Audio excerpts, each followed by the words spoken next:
উক্ত র্যালির মূল উদ্দেশ্যই হচ্ছে ধানমন্ডিকে পরিষ্কার পরিচ্ছন্ন রাখা, মশা থেকে মুক্ত রাখা এবং ধানমন্ডিকে ক্লিন ধানমন্ডি হিসাবে প্রতিষ্ঠিত করা। মন্ত্রণালয়ের অধীন সেটার প্রধান হিসেবে সচিব, আমরা সকল মন্ত্রণালয়ের প্রতিনিধি, সিভিল সোসাইটির প্রতিনিধি সহ বিভিন্ন সংগঠনের প্রতিনিধি আমাদের সঙ্গে সম্পৃক্ত রয়েছেন। আমরা সমন্বিত একটা পরিকল্পনা ঢাকা সিটির জন্য দিব, যাতে করে নাগরিকের সেবা এবং নাগরিকরা যাতে ভালোভাবে থাকতে পারে সেটার জন্য সমন্বিত একটা পরিকল্পনা আমরা নিয়েছি। আমাদের ডেঙ্গু মশা এগুলো হচ্ছে আমাদের জন্য খুবই ক্ষতিকর, সেটার জন্য মানুষকে সচেতন করা। আমরা যদি আমাদের নিজ আঙ্গিনাটা নিজস্বভাবে পরিষ্কার করি তাহলে আমাদের অনেকটাই সকলের দায়িত্বটা পালন করা হবে। এবং ধানমন্ডি লেক একটি ইম্পর্টেন্ট এরিয়া। আমরা অনেক সময় দেখি যে এই লেকের ভিতরে বিভিন্ন দিক থেকে অপরিচ্ছন্ন ময়লাগুলো ফেলা হয়। এটা হচ্ছে আমাদের স্বাস্থ্য এবং এই পরিবেশের জন্য খুবই ক্ষতিকর। ইতিমধ্যে আমরা সিদ্ধান্ত নিয়েছি যে ঢাকা শহরকে একটা মাস্টার প্ল্যানের আওতায় আমরা প্রত্যেকটি এরিয়াতে আমরা অ্যাক্টিভেটেড স্ল্যাশের মাধ্যমে অত্যাধুনিক পদ্ধতিতে আমাদের এই পয় নিষ্কাশনটা আমরা নিয়ে ট্রিট করে আমরা এটার ব্যবস্থা নিচ্ছি, যেটা আপনারা জানেন দাসেরকান্দিতে আমরা করেছি এবং পাগলায় একটা বৃহৎ আমাদের প্ল্যান হচ্ছে।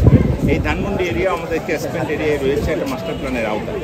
আমরা চাচ্ছি যে মানুষকে সচেতন করে আমরা যেন আমাদের আঙ্গিনাগুলো নিজেই পরিষ্কার করি এবং আমাদের ঢাকা সিটি কর্পোরেশন দক্ষিণ এবং উত্তর দুটি অ্যাক্টিভলি কাজ করছে স্থানীয় সরকার মন্ত্রণালয়ের অধীন থেকে।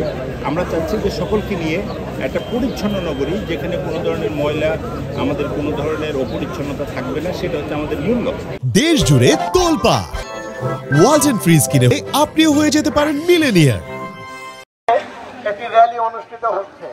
উক্ত র্যালির মূল উদ্দেশ্যই হচ্ছে ধানমন্ডিকে পরিষ্কার পরিচ্ছন্ন রাখা, মশা থেকে মুক্ত রাখা এবং ধানমন্ডিকে ক্লিন ধানমন্ডি হিসাবে প্রতিষ্ঠিত করা। উক্ত অনুষ্ঠানে আমাদের মাঝে উপস্থিত আছেন দক্ষিণ সিটি কর্পোরেশনের মাননীয় প্রশাসক মহোদয়, এলজিআরডিআর সমবায় মন্ত্রণালয়ের সচিব মহোদয় এবং বর্জ্য প্রধান থেকে শুরু করে আরো অন্যান্য ঊর্ধ্বতন কর্মকর্তা বৃন্দ। তার সাথে সাথে আমাদেরকে সহযোগিতা হিসাবে Dhaka red crescent society, Unimart এবং অন্যান্য অঙ্গ সংগঠন স্বতঃস্ফূর্তভাবে এই র্যালিতে যোগদান করে ধানমন্ডিকে ক্লিন করার একত্রতা ঘোষণা করেছে।